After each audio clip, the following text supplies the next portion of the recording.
Assalamualaikum dan salam sejahtera. Bertemu kembali dari Teams TV episod ke-73. Saya Nur Amiratul Fatihah membawakan liputan pelancaran Duta Bahasa dan Sahabat Bahasa SK Tengku Ampau Mariam bagi tahun 2026.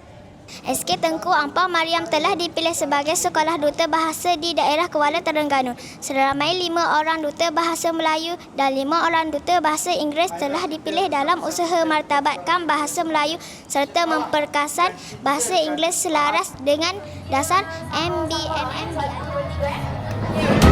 Ready?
Diucapkan kepada semua duta bahasa dan sahabat bahasa yang telah dipilih.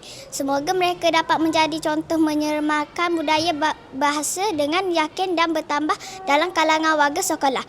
Saya Nur Amiratul Fatihah melaporkan untuk Teams TV. Kami dari Teams TV.